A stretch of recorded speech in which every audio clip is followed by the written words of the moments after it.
Hello friends, career easy में आपका स्वागत है। आज है 30 अप्रैल। आज की डेट के हम लोग 10 महत्वपूर्ण क्वेश्चन के बारे में बात करेंगे।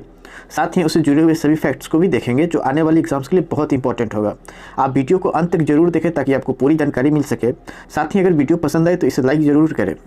आइए आज का सेशन शुरू करते हैं। क्वेश्चन है, बॉलीवुड अभिनेता इरफान खान का हाल ही में निधन हो गया। वे किस बीमारी से पीड़ित थे? तो इरफान खान को न्यूरोएंडोक्राइन ट्यूमर था। जानते हैं इसके बारे में।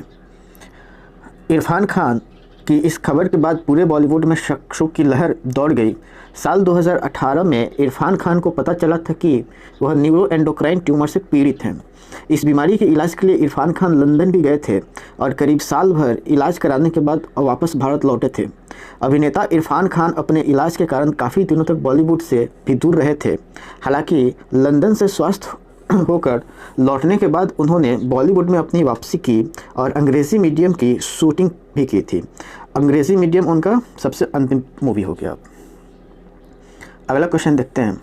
हाल ही में किस देश ने पुरुषों की विश्व मुक्केबाजी चैंपियन 2021 की मेज़बानी गंवा दी? तो इसकी मेज़बानी भारत द्वारा गंवा दिया गया है। जानते हैं इसके बारे में। भारत ने पुरुषों की विश्व मुक्केबाजी चैंपियनशिप 2021 की मेज़बानी गंवा दी। भारतीय मुक्केबाजी महासंघ मेज़बानी की फीस नहीं भर सका था, लिहाजा अब वो इस प्रतियोगिता का आयोजन नहीं कर पाएगा। अंतर्राष्ट्रीय मुक्केबाजी महासंघ ने साल 2017 में किया गया करार तोड़कर अब सर्बिया को मेज़बानी सौंप दी है, यानी अब ये गेम सर्बिया में होगा। अगला क्वेश्चन देखते हैं। केंद्रीय स्वास्थ्य मंत्री डॉक्टर हर्षवर्धन ने हाल ही में कहा कि कोरोना वायरस संक्रमण की जांच के लिए त्वरित परीक्षण किट का भारत में ही किस महीने के अंत तक निर्माण शुरू होगा? तो इसका निर्माण शुरू हो जाएगा मई 2020 के अंत तक। जानते हैं इसके बारे में। केंद्रीय स्वास्थ्य मंत्री डॉक्टर हर्षवर्धन ने बैठक के बाद जानकारी देते हुए कहा कि इसी साथ देश में कोरोना संक्रमण की परीक्षण क्षमता 1 लाख प्रतिदिन तक पहुंचाने के लक्ष्य को भी पूरा हो जाएगा। मंत्रालय द्वारा जारी बयान के मुताबिक डॉक्टर हर्षवर्धन ने इस दिशा में वैज्ञानिकों के प्रयास की सराहना करते हुए कहा कि देश में आगामी मई के अंत तक स्वदेशी तकनीक पर आधारित त्वरित परीक्षण एंटीबॉडी किट और RT-PCR किट का निर्माण शुरू हो जाएगा। अगला क्वेश्चन देखते हैं। मूडीज इन्वेस्टर्स सर्विस ने 2020 के लिए भारत के आर्थिक वृद्धि दर के अनुमान को घटाकर कितने फीसदी कर दिया है?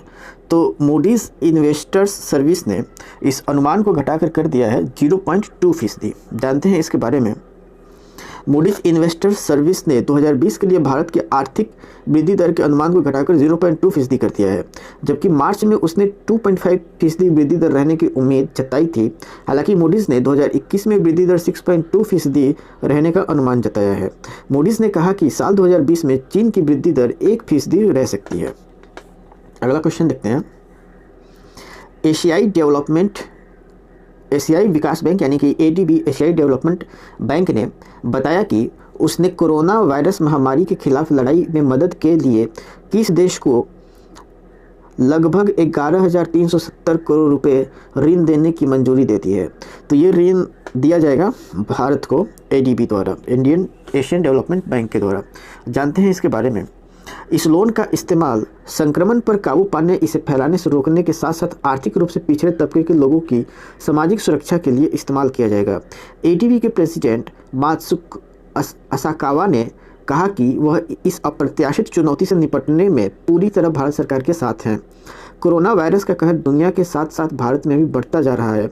देश में इस खतरनाक वायरस से अब तक 30,000 से अधिक मामले आ चुके हैं। अगला क्वेश्चन देखते हैं। केंद्र सरकार ने बंदरगाहों पर काम करने वाले कर्मचारियों की ड्यूटी के दौरान कोरोना वायरस से संक्रमण होने से मौत होने पर उनके परिजनों को कितने लाख रुपए मुआवजा देने की घोषणा की है? तो 50 लाख रुपए की मुआवजा की घोषणा की गई है। जानते हैं इसके बारे में। केंद्र सरकार ने कहा कि कोविड-19 के कारण मृत्यु होने पर मुआवजे की यह घोषणा 30 सितंबर 2020 तक के लिए है। उसके बाद स्थिति की समीक्षा की जाएगी। जहाजरानी मंत्रालय ने इस संबंध में एक वक्तव्य जारी करते हुए कहा है कि बंदरगाह द्वारा सीधी अनुबंध पर रखे गए और अन्य ठेका के कर्मचारी सहित सभी बंदरगाह कर्मचारियों को यह सुविधा उपलब्ध होगी। अगला क्वेश्चन देखते हैं। हाल ही में किस देश के सदर्न ट्रांजिशन काउंसिल अलगाववादी समूह ने घोषणा की वह अपने नियंत्रण वाले क्षेत्रों में स्वशासन स्थापित करेगा?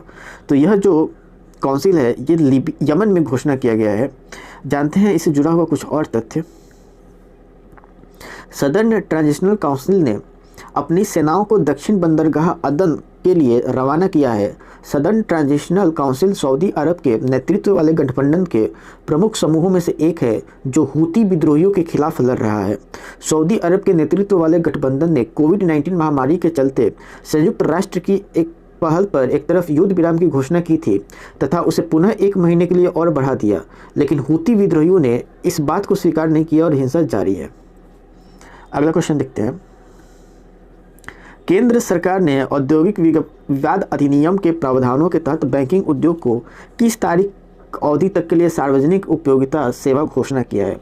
तो इसकी घोषणा की गई है 21 अक्टूबर तक के लिए। इसके बारे में कुछ तथ्य देखते हैं। केंद्र सरकार द्वारा की गई इस घोषणा का अर्थ है कि अधिनियम लागू रहने तक की अवधि तक बैंक उद्योग के कर्मचारियों व अधिकारियों द्वारा कोई हड़ताल आयोजित नहीं की जाएगी, यानी कि इसके दौरान 21 अक्टूबर तक कोई भी हड़ताल ये लोग नहीं कर सकते हैं। यह निर्णय श्रम एवं रोजगार मंत्रालय द्वारा कोविड-19 महामारी के मद्देनजर लिया गया है। कोरोना वायरस के कारण लागू किए गए लॉकडाउन के प्रभाव स्वरूप भारत की आर्थिक गतिविधियां काफ़ी अधिक प्रभावित हुई हैं। अगला क्वेश्चन देखते हैं। अंतर्राष्ट्रीय नृत्य दिवस निम्न में से किस दिन मनाया जाता है? तो अंतर्राष्ट्रीय नृत्य दिवस मनाया जाता है 29 अप्रैल को। जानते हैं इसके बारे में। अंतर्राष्ट्रीय नृत्य दिवस की शुरुआत 29 अप्रैल 1982 से हुई। यूनेस्को के अंतर्राष्ट्रीय थिएटर इंस्टीट्यूट की अंतर्राष्ट्रीय डांस कमेटी ने 29 अप्रैल को नृत्य दिवस के रूप में स्थापित किया। एक महान रिफॉर्मर जीन जॉर्ज नावेरे के जन्म की स्मृति में यह दिन अंतर्राष्ट्रीय नृत्य तिथि दिवस के रूप में मनाया जाता है। अगला क्वेश्चन देखते हैं। हाल ही में किस राज्य सरकार ने जीवन शक्ति योजना नाम की एक नई योजना लॉन्च की है? तो इससे लॉन्च किया गया है मध्य प्रदेश सरकार के द्वारा। जानते हैं इस योजना के बारे में मुख्य तथ्य। मध्य प्रदेश के मुख्यमंत्री ने जीवन शक्ति योजना नामक एक नई योजना लॉन्च की है। इस योजना का उद्देश्य शहरी महिलाओं को मास्क बनाने के लिए प्रोत्साहित करना और उनकी आजीविका बनाए रखने के लिए उन्हें वित्तीय सहायता प्रदान करना है। मध्य प्रदेश के मुख्यमंत्री ने बताया कि मास्क बनाने की इच्छुक महिलाओं को उनके टेलीफोन अथवा मोबाइल फ़ोन के माध्यम से कॉल सेंटर नंबर पर कॉल कर अपना पंजीयन कराना होगा। पंजीयन के बाद उन्हें मोबाइल पर ही मास्क बनाने का ऑर्डर मिल जाएगा। ये बहुत अच्छी शुरुआत है मध्य प्रदेश सरकार के द्वारा। दोस्तों, ये हमारे थे आज के 10 महत्वपूर्ण क्वेश्चन। आपको ये क्वेश्चन ज़रूर पसंद आए होंगे। आप वीडियो को लाइक कीजिएगा तथा चैनल को सब्सक्राइब भी कीजिएगा हमसे जुड़े रहने के लिए। आपका दिन शुभ हो। Thank you so much.